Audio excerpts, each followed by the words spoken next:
Bonjour à tous. Aujourd'hui, nous allons effectuer une séance de mathématiques qui va parler des solides. As-tu déjà entendu parler de ce mot?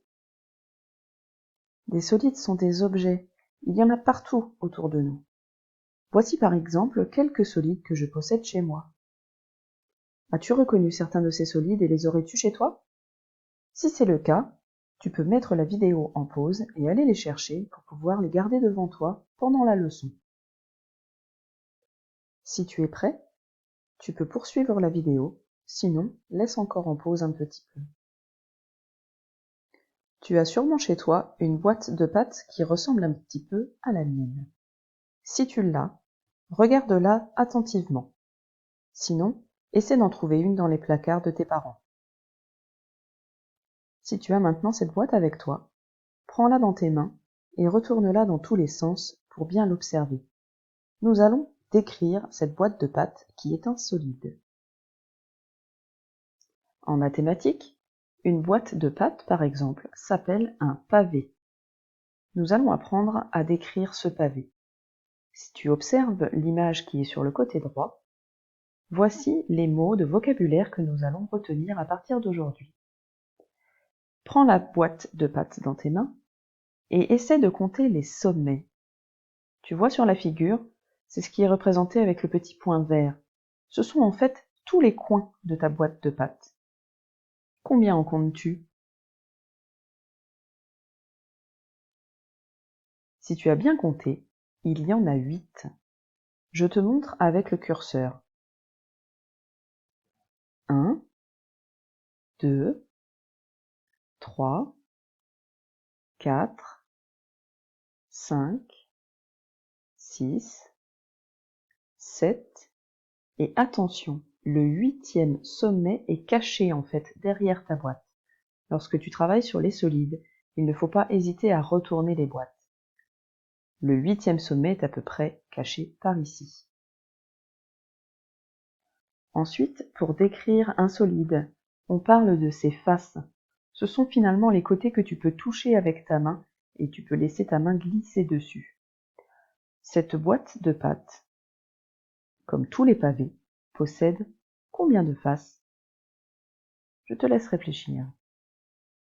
Aide-toi du dessin sur la droite. Tu vois la face, ici représentée en bleu? Combien y en a-t-il en tout?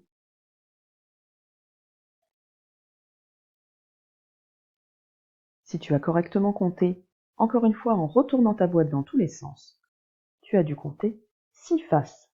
Tous les pavés possèdent 6 faces. Attention ici encore sur le dessin, comme pour les sommets, certaines faces sont cachées.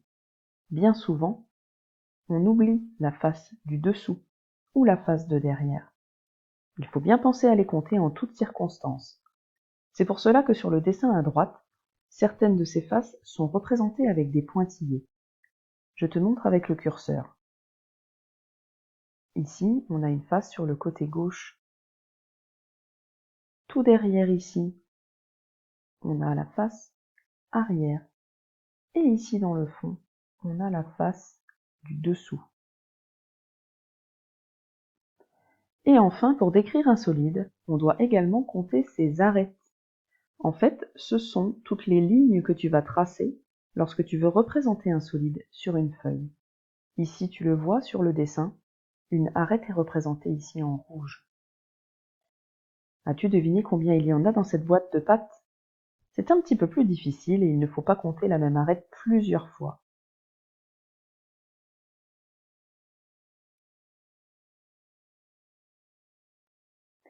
Ici, il y a 12 arêtes. Il y en a 4 sur la face de devant.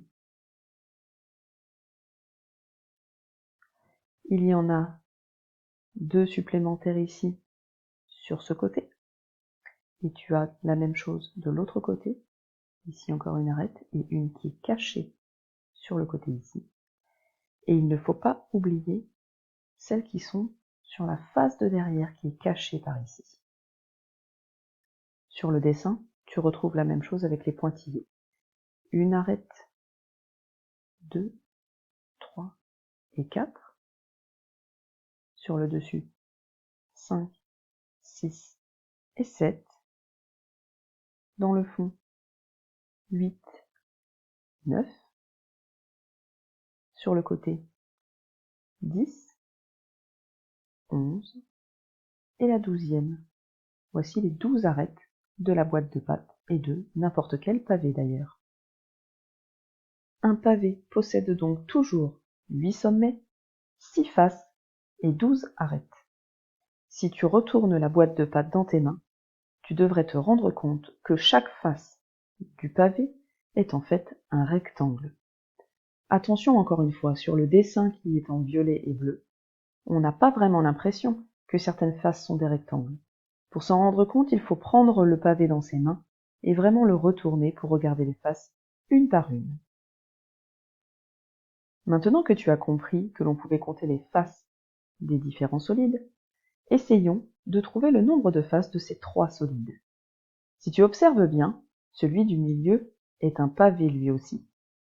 Je te laisse quelques instants pour deviner le nombre de faces de chacun de ces solides.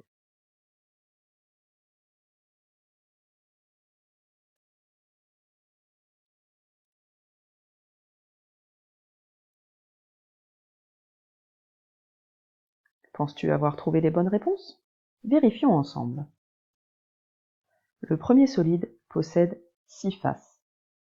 Une ici devant, une deuxième sur le côté, une troisième au fond, une quatrième sur l'autre côté, une cinquième derrière et une sixième sur le dessus.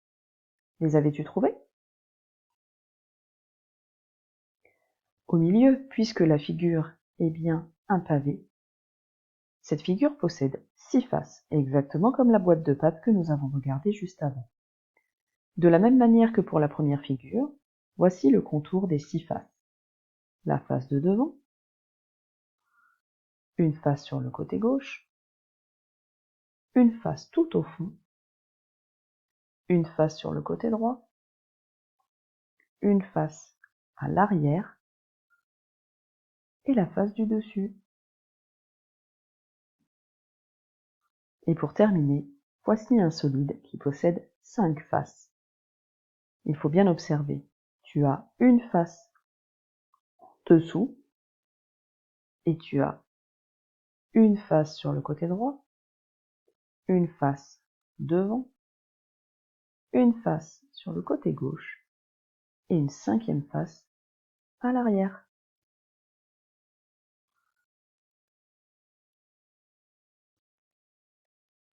Je te laisse maintenant compter les sommets de ces figures. Rappelle-toi, ce sont en fait les coins ou les endroits un peu pointus. As-tu deviné combien il y a de sommets dans chacune de ces 3 figures? Je te laisse quelques instants pour y réfléchir.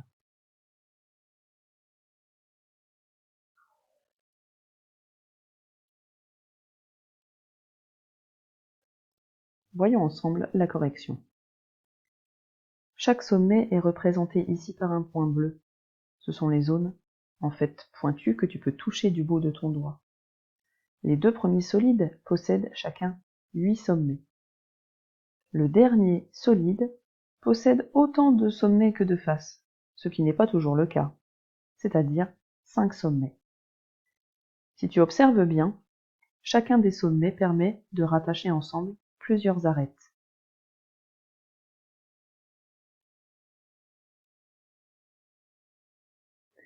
Voici à nouveau quelques objets que l'on peut trouver autour de nous. Il y en a 4 en haut et 2 en bas. Au milieu, tu vois la représentation des solides qu'on utilise en mathématiques. Avec ton doigt sur l'écran, tu peux essayer de rattacher chaque objet à sa forme mathématique. N'hésite pas à mettre la vidéo en pause pour avoir le temps de le faire. Ensuite, nous allons regarder la correction ensemble.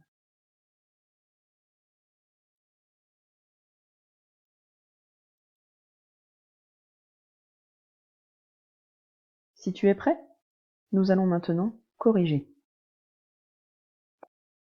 Le premier objet, représenté, ici le dé, correspond au solide le plus connu. On l'appelle le cube. Juste à côté, tu vois le globe terrestre. On l'appelle en mathématiques une sphère. Le troisième objet, bien sûr, tu l'as reconnu, c'est notre boîte de pâtes. Il s'agit d'un pavé. Et enfin, pour la première ligne, l'objet représenté ici s'appelle une pyramide. C'est également le nom que l'on lui donne en mathématiques lorsqu'on parle du solide. Dans la ligne du bas, l'objet qui sert à ranger des dessins ou des posters sans les abîmer s'appelle en mathématiques un cylindre. Et enfin, le petit chapeau pour faire la fête, eh bien, il s'agit d'un cône. Tu peux également penser à la glace que tu manges parfois l'été. J'espère que tu as bien retenu le nom de ces solides, puisque maintenant, tu vas essayer d'associer le dessin mathématique au nom de chaque solide. Tu es prêt? À toi de jouer. Je te laisse quelques instants pour associer chaque dessin à son nom, avec ton doigt à l'écran. Si tu le souhaites, tu peux mettre la vidéo en pause.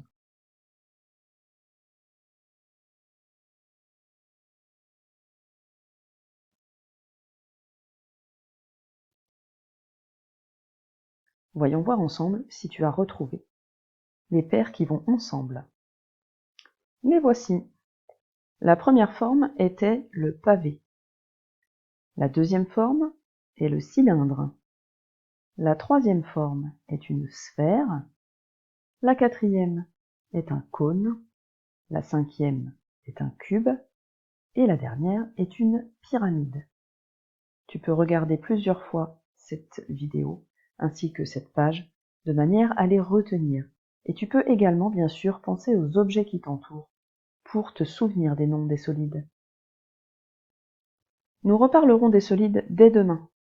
En attendant, j'aimerais que justement tu puisses prendre en photo les objets que tu as trouvés chez toi et que tu me les envoies. Sauras-tu retrouver leur nom? Je l'espère. À bientôt!